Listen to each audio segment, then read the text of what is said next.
నమస్తే, welcome to Sri paper news. ముందుగా headlines. అబ్కారీ శాఖపై ముఖ్యమంత్రి నారా చంద్రబాబు నాయుడు సమీక్ష. ప్రజల ఆరోగ్యం ప్రధానమైన అంశంగా గుర్తుపెట్టుకోవాలని అధికారులకు ఆదేశం. ప్రజల నుంచి అర్జీలు స్వీకరించిన కలెక్టర్ లక్ష్మీష. అర్జీల పరిష్కారంపై ప్రత్యేక దృష్టి సారించాలని అధికారులకు దిశానిర్దేశం. సింగపూర్ ప్రభుత్వ అధికారులు ఎంతో పాజిటివ్ గా ఉన్నారన్న మంత్రి నారాయణ. మద్యం పాలసీ అనగానే దేశంలో ఏ రాష్ట్ర ప్రభుత్వాలైనా ఆదాయం గురించి చూస్తాయని, కానీ మద్యం పాలసీ అంటే ఆదాయమే కాదని, ప్రజల ఆరోగ్యమే ముఖ్యమనే విషయాన్ని గుర్తుపెట్టుకోవాలని సీఎం చంద్రబాబు నాయుడు స్పష్టం చేశారు.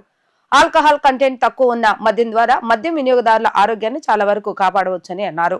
మద్యం పాలసీ అంటే ఆదాయం మాత్రమే అని భావించొద్దని, ప్రజల ఆరోగ్యాలు ప్రధానమైన అంశమనే విషయాన్ని కూడా గుర్తుపెట్టుకోవాలని ఆయన అన్నారు. సీఎం చంద్రబాబు నాయుడు సచివాలయంలో ఆబ్కారీ శాఖపై ముఖ్యమంత్రి నారా చంద్రబాబు నాయుడు రివ్యూ చేశారు. ఈ సందర్భంగా ఆయన మాట్లాడుతూ గత ప్రభుత్వ హయాంలో నాణ్యత లేని మద్యం కారణంగా కొన్ని లక్షల కుటుంబాలు నష్టపోయాయన్న విషయాన్ని గుర్తు చేశారు.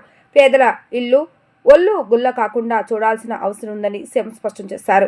ప్రస్తుతం రాష్ట్రంలో 840 బార్లు ఉన్నాయని తెలిపారు. కొత్త పాలసీలో లాటరీ పద్ధతి ద్వారా బార్లకు అనుమతులు ఇస్తారని, 50,000 లోపు జనాభా ఉంటే 35 లక్షలు, 5 లక్షల లోపు జనాభా ఉంటే 55 లక్షలు, 5 లక్షల పైన జనాభా ఉంటే 75 లక్షల చొప్పున లైసెన్స్ ఫీజు ఏడాదికి పెట్టాలనే సూచన మంత్రివర్గ ఉపసంఘం నుంచి వచ్చిందని తెలిపారు.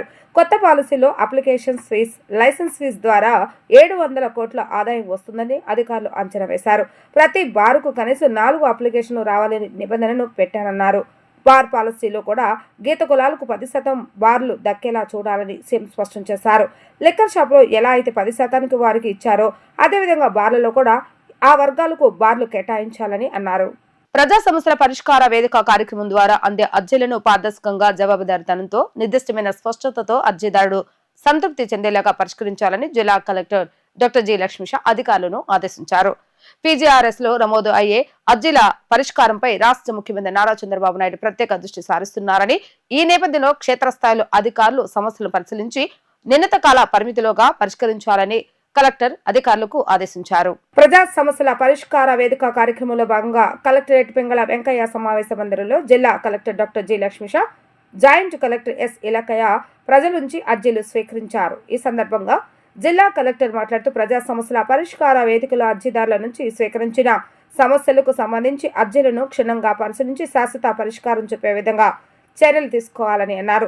ప్రజలు ఎదుర్కొంటున్న సమస్యలను అధికారుల దృష్టికి తీసుకొస్తే సమస్య పరిష్కారం అవుతుందనే ఆశతో గ్రీవెన్స్ సెల్ను ఆశ్రయిస్తామన్నారు. అర్జీదారుడు పెట్టుకున్న నమ్మకానికి అనుగుణంగా అధికారులు సమస్యలను పరిష్కరించేందుకు చొరవ చూపాలన్నారు. అర్జీదారుడు సంతృప్తి చెందేలా నిర్దేశించిన సమయంలో పరిష్కరించాలని, ఆ విషయంలో ఎటువంటి అలసత్వం ప్రదర్శించినా ఉపేక్షించబోనని కలెక్టర్ అధికారులకు స్పష్టం చేశారు. ప్రతి అర్జీని అధికారులు వ్యక్తిగత సమస్యగా భావించి పరిష్కార మార్గం చూపాలని అన్నారు. పీజీఆర్ఎస్ లో నమోదయ్యే అర్జీల పరిష్కారంపై రాష్ట్ర ముఖ్యమంత్రి నారా చంద్రబాబు నాయుడు ప్రత్యేక దృష్టి సారిస్తున్నారని, ఈ నేపథ్యంలో క్షేత్రస్థాయిలో అధికారులు సమస్యలను పరిశీలించి నిర్ణీత కాల పరిమితిలోగా పరిష్కరించాలని కలెక్టర్ లక్ష్మీష అధికారులను ఆదేశించారు. గత ప్రభుత్వ నిర్వాహకంతో సింగపూర్ ప్రభుత్వంతో ఏపీకి ఉన్న సంబంధాలు దెబ్బతిన్నాయని మంత్రి నారాయణ తెలిపారు. తిరిగి ఆ సంబంధాలు పునరుద్ధరించడానికే సీఎం చంద్రబాబు నాయుడు సింగపూర్ పర్యటనకు వెళ్తున్నారని గుర్తు చేశారు. దీనికి సింగపూర్ ప్రభుత్వ అధికారులు ఎంతో పాజిటివ్ గా స్పందించారని అన్నారు. సింగపూర్ ప్రభుత్వానికి సీఎం చంద్రబాబు నాయుడు అంటే ఎంతో గౌరవం ఉందని, అయితే ప్రపంచ బ్యాంక్ తో కలిసి అమరావతికి సహకారం అందించేందుకు సింగపూర్ ప్రభుత్వం ముందుకొచ్చిందన్నారు. సింగపూర్ తో పాటు మలేషియా కంపెనీలను విశాఖలో జరిగే భాగస్వామ్య సదస్సుకు రావాలని సీఎం ఆహ్వానించన్నారంటున్న మంత్రి నారాయణతో మా ప్రతినిధి లిఖిత ఫేస్ టు ఫేస్. సింగపూర్ పర్యటన ముగించుకుని నేడే స్వదేశానికి వచ్చారు మంత్రి నారాయణ. అసలు సింగపూర్ టూర్ ఎలా జరిగింది మనతో మాట్లాడటానికి ప్రస్తుతం మంత్రి నారాయణ ఉన్నారు. ఆయన అడిగి తెలుసుకుందాం. సార్ చెప్పండి, సింగపూర్ టూర్ అనేది ఎలా జరిగింది ఏంటి? సింగపూర్ టూర్ మెయిన్గా ఏంటంటే గత ప్రభుత్వం చేసిన తప్పుల వల్ల ఆ యొక్క ప్రభుత్వానికి మన రాష్ట్రానికి సంబంధాలు కొంత తెగిపోయాయండి. అయితే ఆ యొక్క రిలేషన్ స్ట్రాంగ్ చేయడం కోసంగా ముఖ్యమంత్రి గారు అక్కడికి రావటం, ఆ యొక్క కంట్రీ ప్రెసిడెంట్ గారితోనూ సీనియర్ మంత్రులతో కలవటం జరిగింది. వారు ఎంతో యాక్చువల్గా ఆ యొక్క జరిగిన పొరపాటు ఏదైతే గత ప్రభుత్వం చేసిందో ఆ పొరపాట్లను సరిదిద్దుకునే కార్యక్రమాలు పోయాం. నిజంగా సరిదిద్దడం జరిగింది. వాళ్ళు మన రాష్ట్రానికి చేయాల్సిన సపోర్ట్ ఏదైతే ఉందో అవన్నీ సపోర్ట్లు చేస్తామన్నారు. దానికి అధికారులకు యాక్చువల్గా ముఖ్యమంత్రి గారు ఆదేశించారు. వాళ్ళ అధికారులతో కూడా కోఆర్డినేట్ చేసుకొని అటు వాళ్ళతోనూ మనవాళ్ళు చేసుకొని దానికి ముందుకు పోయేటట్టుగా చేయడం జరిగింది. సార్, సింగపూర్తో పాటు మీరు మలేషియా కూడా వెళ్ళారు. రాజధానికి మలేషియా నుంచి ఎలాంటి సపోర్ట్ రాబోతుంది ఏంటి?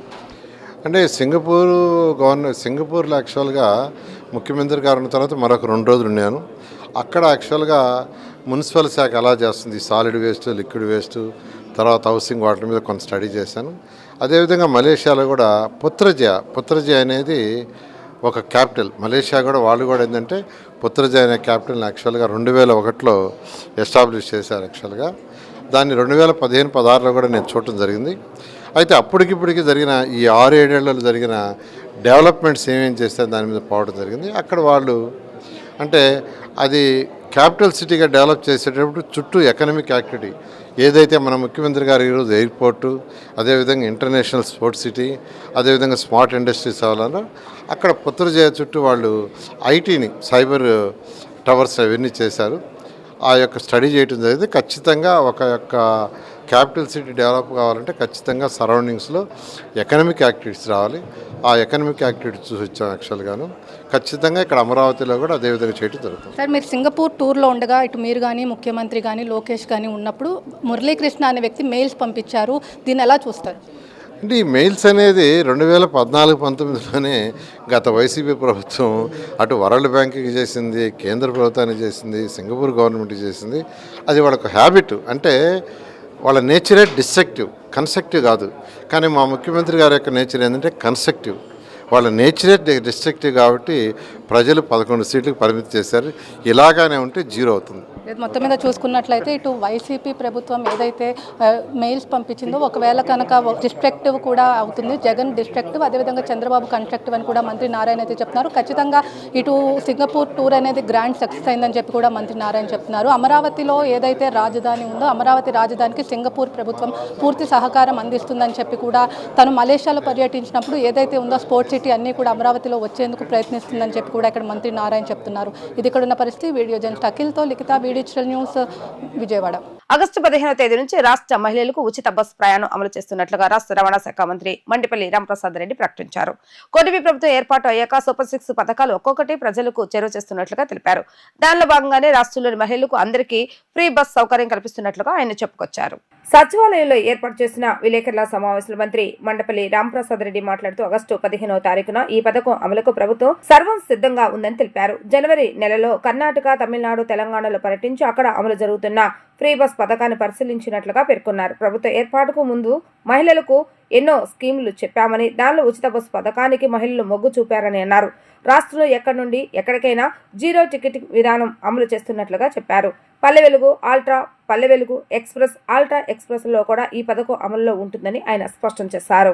కూటమి ప్రభుత్వం ఏర్పాటైన తర్వాత రాష్ట్రంలో సూపర్ 6 పథకాలు ఏవైతే హామీ ఇచ్చామో ఒక్కొక్కటిగా ప్రజలకు చేరువ చేసే పనిలో ఈ రాష్ట్ర ప్రభుత్వం గౌరవ ముఖ్యమంత్రి చంద్రబాబు నాయుడు గారి నాయకత్వంలో అందించడం జరుగుతూ ఉంది.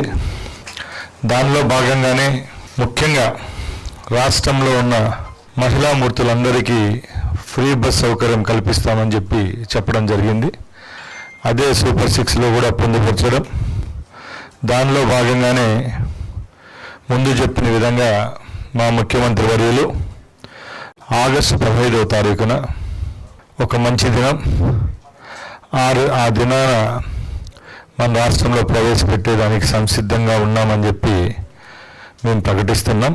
దానిలో భాగంగానే ఈరోజు 3 మంత్రులు కలిపి ఒక బృందంగా ఏర్పాటై గత జనవరిన ఏదైతే కర్ణాటక రాష్ట్రంకి వెళ్ళామో అక్కడ ఆ రాష్ట్రంలో ఇంప్లిమెంట్ జరుగుతున్న తీరును, అలాగే తమిళనాడు, తెలంగాణలో కూడా పనితీరును ఒకసారి గమనించి అక్కడున్న లోపాలు, అలాగే ఏ విధమైన సంస్కరణలు చేపడితే మన రాష్ట్రంలో కూడా ఈ కార్యక్రమాన్ని దిగ్విజయంగా పూర్తి చేస్తామో అదేవిధంగా పొందుపరిచిన డాక్యుమెంట్ను ఈరోజు మా అధికారులతో సమీక్షలో పొందుపరిచి ఇక్కడ సమావేశం కూడా జరుపుకోవడం జరిగింది. ముఖ్యంగా మీ అందరికీ తెలుసు, ఆ రోజు ప్రభుత్వం ఏర్పాటుకు ముందు మహిళలందరికీ ఎన్నో స్కీములు చెప్పాం. దానిలో ముఖ్యమైనది ఈ ఫ్రీ ట్రావెల్ అనేది.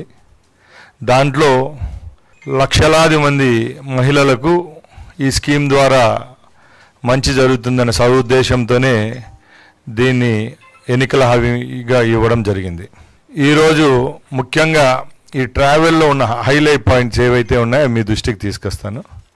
ముఖ్యంగా ఇంటర్ స్టేట్ అంటే రాష్ట్రంలో ఎక్కడి నుంచి ఎక్కడికైనా ట్రావెల్ చేసే మహిళలకు ఫ్రీ సౌకర్యం జీరో టికెటింగ్ విధానంలో ఇవ్వడం జరుగుతుందని తెలియజేసుకుంటున్నాం. ఒకటవది. రెండవది, అందరూ అడుగుతారు ఏ కేటగిరీ బస్సుల్లో ఈ సౌకర్యాన్ని కల్పిస్తారని అడుగుతారు. దానిలో కూడా 100కు 74% బస్సులు ఏవైతే ఉన్నాయో ఆ కేటగిరీలో Palle Velugu, ultra Palle Velugu, intercity, express, ultra express ఈ 5 కేటగిరీల్లో కూడా ఈ సౌకర్యం కల్పిస్తామని సగౌరవంగా మీకు తెలియజేసుకుంటున్నాం. అలాగే ముఖ్యంగా ఏదన్నా ఒక కార్యక్రమం కానీ స్కీమ్ కానీ ప్రజలకు ఇచ్చేటప్పుడు చిత్తశుద్ధితో దాన్ని 100కి 100 న్యాయం జరిగే విధంగా ముందు ఏర్పాట్లు కూడా చేసుకోవాలి. చాలామంది పాత్రికేయ మిత్రులు అయితేనేం, సోషల్ మీడియాలో అయితేనేం, అలాగే ప్రతిపక్షాలు అయితేనేం ఇన్ని రోజులు ఎందుకు డిలే చేశారని అడుగుతా రావడం జరిగింది. దానికి కూడా ఒకటే సమాధానం చెప్తాం. మా ముఖ్యమంత్రి వర్యులు ఏదైనా ఒక కార్యక్రమం చేపట్టేటప్పుడు ఆడంబరముగా కాకుండా మంచిగా అంటే 100కి 100% చిత్తశుద్ధితో ట్రాన్స్పరెన్సీగా ఆ పథకాన్ని అమలు చేయాలనే ఒక సదుద్దేశంతోనే ఈ యొక్క స్కీమ్ యొక్క ముసాయిదాను కూడా తయారు చేయడం జరిగిందని తెలియజేసుకుంటున్నా. డ్వాక్రా మహిళలు తయారు చేసిన ఉత్పత్తులు MEPMA best mart online services ద్వారా మంచి ప్లాట్ఫామ్ దొరికిందని central MLA Bonda Uma MEPMA mission director Tej Bharat IAS అన్నారు. దీని ద్వారా అనేక ఉత్పత్తులకు మార్కెటింగ్ లభిస్తుందని పేర్కొన్నారు. ప్రభుత్వ పరంగా అన్ని సహాయ సహకారాలు అందిస్తున్నామని వారు స్పష్టం చేశారు. పట్టణ పేదరిక నిర్మూలనలో భాగంగా MEPMA best mart online services ప్రారంభించడం అభినందనీయమని central MLA Bonda Uma MEPMA mission director Tej Bharat అన్నారు. MEPMA best mart online services మధ్య అవగాహన ఒప్పంద కార్యక్రమం గాంధీనగర్లోని ఐలాపురం కన్వెన్షన్ హాల్లో జరిగింది. ప్రభుత్వ అధికారులు, మహిళా స్వయం సహాయక సంఘాల సభ్యులు పాల్గొన్నారు. ఈ సందర్భంగా ఎమ్మెల్యే బొండా ఉమా మాట్లాడుతూ ఇలాంటి కార్యక్రమాలు మహిళల ఆర్థిక స్వావలంబనకు దోహదపడతాయని అన్నారు. యువత డిజిటల్ సాంకేతికత ద్వారా ఉద్యోగ అవకాశాలను వినియోగించుకోవాలని సూచించారు. మహిళల ఆర్థిక అభివృద్ధికి తోడ్పడేందుకు ప్రభుత్వం అన్ని రకాలుగా చర్యలు తీసుకుంటుందని ఆయన స్పష్టం చేశారు. డ్వాక్రా మహిళలకు చేసే అనేక ఉత్పత్తులకు మార్కెటింగ్ లభిస్తుందని పేర్కొన్నారు. అనంతరం మిషన్ డైరెక్టర్ తేజ్ భారత్ మాట్లాడుతూ పట్టణాల్లో పేదరిక నిర్మూలనకు ప్రభుత్వ పథకాలతో పాటు ప్రైవేటు సంస్థల భాగస్వామ్యం కూడా అవసరమని చెప్పారు. బెస్ట్ మార్ట్ లాంటి డిజిటల్ ప్లాట్ఫామ్స్ ద్వారా యువత, మహిళలకు ఉపాధి అవకాశాలు లభిస్తాయని చెప్పారు. ఈ ఒప్పందం ద్వారా ఉత్పత్తులకు డిజిటల్ మార్కెటింగ్ సహాయం, నిరుద్యోగ యువతకు పార్ట్ టైం, ఫుల్ టైం అవకాశాలు కల్పిస్తారని వెల్లడించారు. గతంలో మనకి ట్రెడిషనల్గా వచ్చినటువంటి సాంప్రదాయాలు షాపులకు వెళ్ళి మన మహిళలు కానీ, సీనియర్ సిటిజన్ కానీ, పిల్లలు కానీ షాపింగ్ చేయాల్సి వచ్చేది. ఇవాళ అలా కాకుండా టెక్నాలజీ వల్ల జస్ట్ ఫోన్లోనే ఆ యాప్ డౌన్లోడ్ చేసుకుంటే ఇవాళ ఫుడ్ కానీ, రిపేర్స్ కానీ, షాపింగ్ కానీ, ఏది సరుకులు కానీ అనేకమైనటువంటి యాప్లు వచ్చినాయి. అర్బన్ క్లాప్ అని అనేక సర్వీసులు చేస్తున్నారు. జస్ట్ డైల్ వచ్చింది, సిగ్బీ వచ్చింది. ఏది కావాలన్నా బిగ్ బాస్కెట్ అలాంటి అనేకమైనటువంటి సర్వీసెస్ వచ్చినాయి. దాంట్లో పోటీ పడుతూ ఇవాళ ఈ బెస్ట్ మార్ట్ కూడా రావడం సంతోషం. ఎంతమంది వచ్చినా దేశంలో 140 కోట్ల మందికి ఇవాళ సర్వీస్ చేయటం అంటే బ్రహ్మాండంగా మార్కెట్ ఉన్నటువంటి పరిస్థితి. దీనికి ఆంధ్రప్రదేశ్ ప్రభుత్వం మెప్మా ప్రొడక్ట్స్ ఏదైతే మా డ్వాక్రా ఉమెన్ తయారు చేస్తూ ఉన్నారో దాన్ని అనేక ఎగ్జిబిషన్ల ద్వారా మేము ఇప్పటికి రాష్ట్ర వ్యాప్తంగా మార్కెట్లో ఎగ్జిబిషన్లు పెడతా ఉన్నాం. అన్ని జిల్లాల్లో, అన్ని సిటీస్లో, అన్ని ప్రాంతాల్లో కూడా. బెస్ట్ మార్ట్ వారితో ఎంఓయూ చేసి వారి సర్వీసెస్ని ఆన్బోర్డ్ చేయడం జరుగుతుంది. మెప్మాలో ఉన్న విజయవాడలో 160,000 మహిళలు ఉన్నారు. అందులో సుమారు 10,000 మంది వరకు సెల్ఫ్ ఎంప్లాయ్మెంట్గా వేరియస్ ప్రొడక్ట్స్ తయారు చేస్తున్నారు. వారి ప్రొడక్ట్స్ అన్నిటిని కూడా మనం ఒక బ్రాండింగ్ చేసి, ఒక లోగో క్రియేట్ చేసి వాటిని అన్నిటిని కూడా ఆన్లైన్లో రిటైల్ ప్లాట్ఫామ్స్లో అమ్మటం జరుగుతుంది.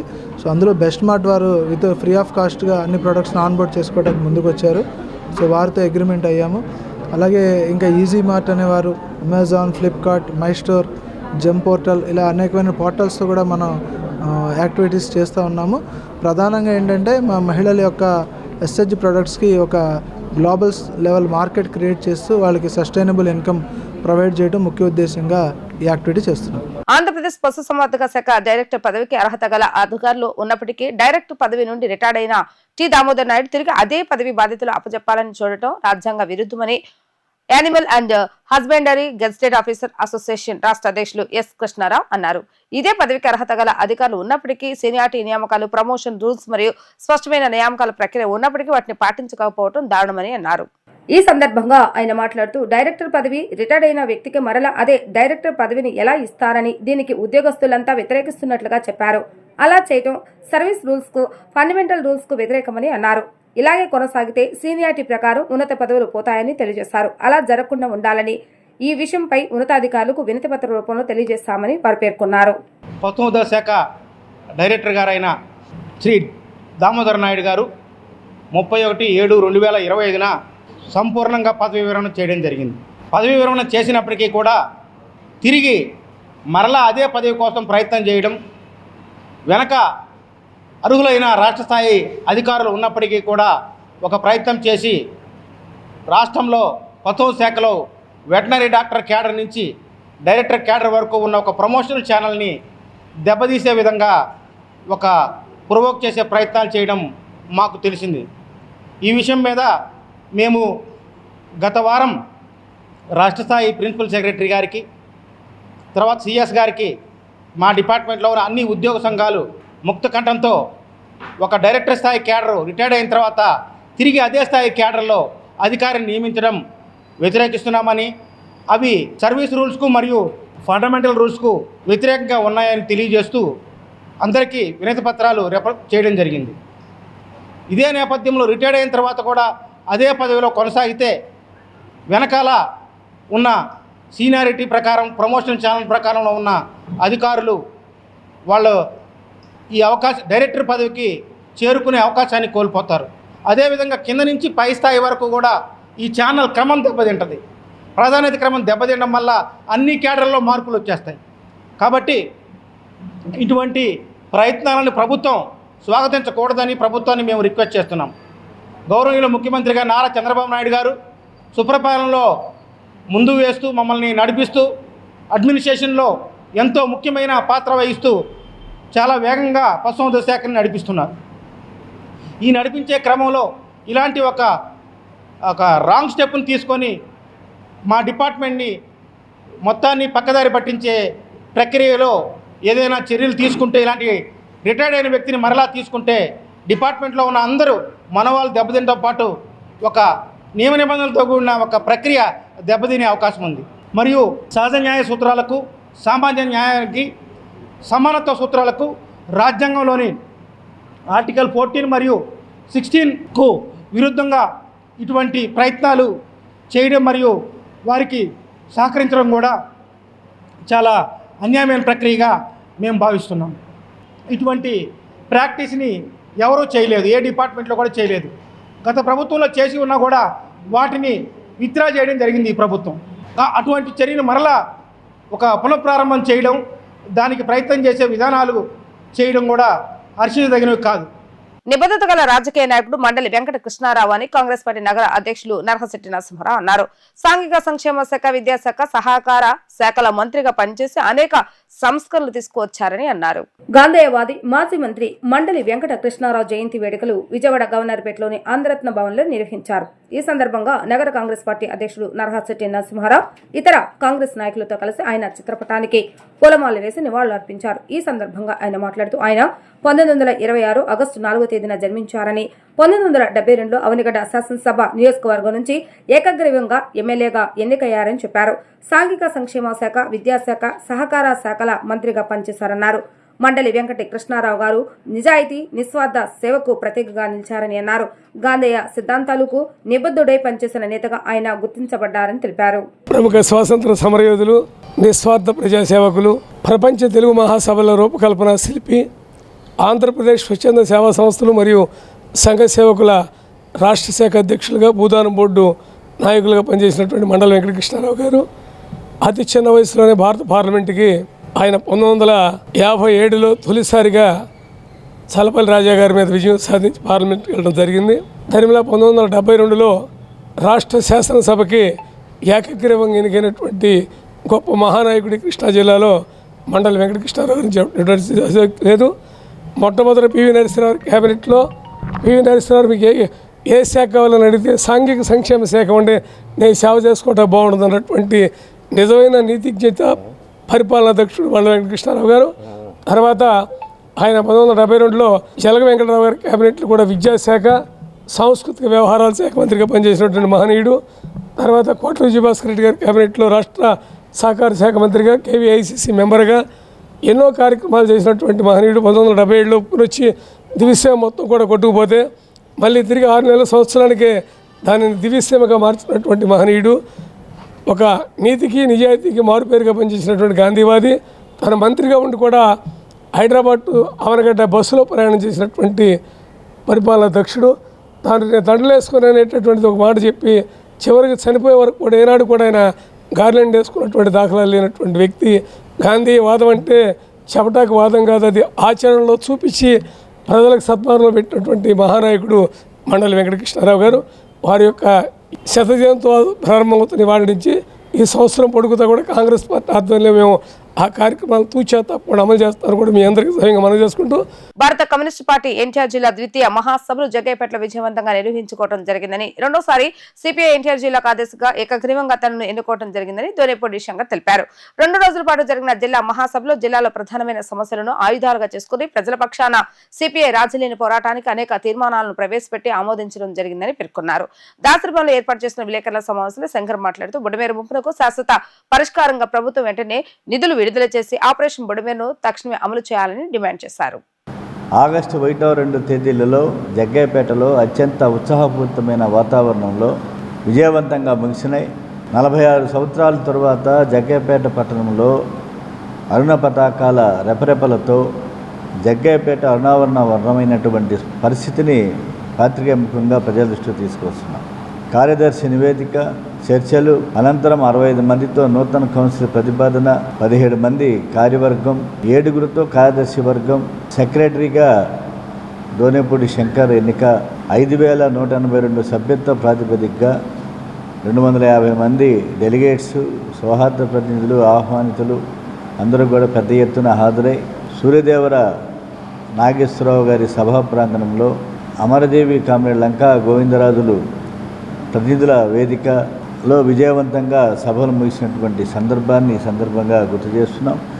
ప్రత్యేకించి రాబోయేటువంటి కాలంలో అనేక తీర్మానాల దిశగా భవిష్యత్తులో ఎన్టీఆర్ జిల్లాలో బహుముఖ పోరాటాల ద్వారా పార్టీని నిర్మాణయుతంగా, సంస్థాగతంగా ప్రజా సంఘాల పటిష్టతే ధ్యేయంగా పనిచేయాలని చెప్పేసి అభిప్రాయపడటం జరిగింది. ఆ వైపుగా తీర్మానాలు చేయటం జరిగింది.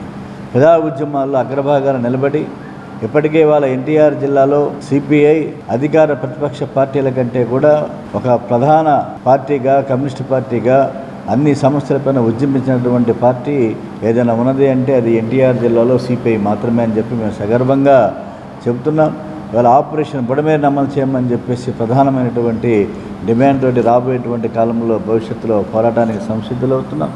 అలాగే ముఖ్యంగా విజయవాడ లాంటి నగరంలో రానున్నటువంటి స్థానిక సంస్థల ఎన్నికల్లో పూర్వ వైభవాన్ని సంతరించుకోవటానికి పార్టీ అలాగే నిర్మాణయుతంగా, సంస్థాగతంగా మరింత బలోపేతమయ్యేటువంటి దిశగా స్థానిక సంస్థలపైన ఉద్యమించాలని చెప్పేసి కూడా తీర్మానం చేయటం జరిగింది. అలాగే ఇవాళ అనేక రూపాల్లో ఇవాళ బాపట్లలో చూసాం, అక్రమ క్వారీయింగ్ పేరుతో 4 చనిపోవడం జరిగింది. కాబట్టి మన పక్కనే విజయవాడ పక్కనే ఉన్నటువంటి నందిగామ, మైలవరం నియోజకవర్గాల్లో ఉన్నటువంటి అక్రమ క్వారీయింగ్ పైన పెద్ద ఎత్తున పోరాటం చేయాలని చెప్పేసి కూడా భావించడం జరిగింది. అలాగే ప్రధానమైనటువంటి సమస్య ఉన్నటువంటిది వేదాద్రి, చింతలపూడి ఎత్తిపోతల పథకాలు, మున్నేరు, పోలంపల్లి ప్రాజెక్టులపైన పెద్ద ఎత్తున పెండింగ్ ప్రాజెక్టుల సాధన కోసం భవిష్యత్తులో ఉద్యమించాలని చెప్పేసి కూడా ఈ సందర్భంగా తీర్మానం చేయడం జరిగింది. వార్తలు ముగించే ముందు హెడ్లైన్స్ మరొకసారి. అబ్కారీ శాఖపై ముఖ్యమంత్రి నారా చంద్రబాబు నాయుడు సమీక్ష. ప్రజల ఆరోగ్యం ప్రధానమైన అంశంగా గుర్తుపెట్టుకోవాలని అధికారులకు ఆదేశం.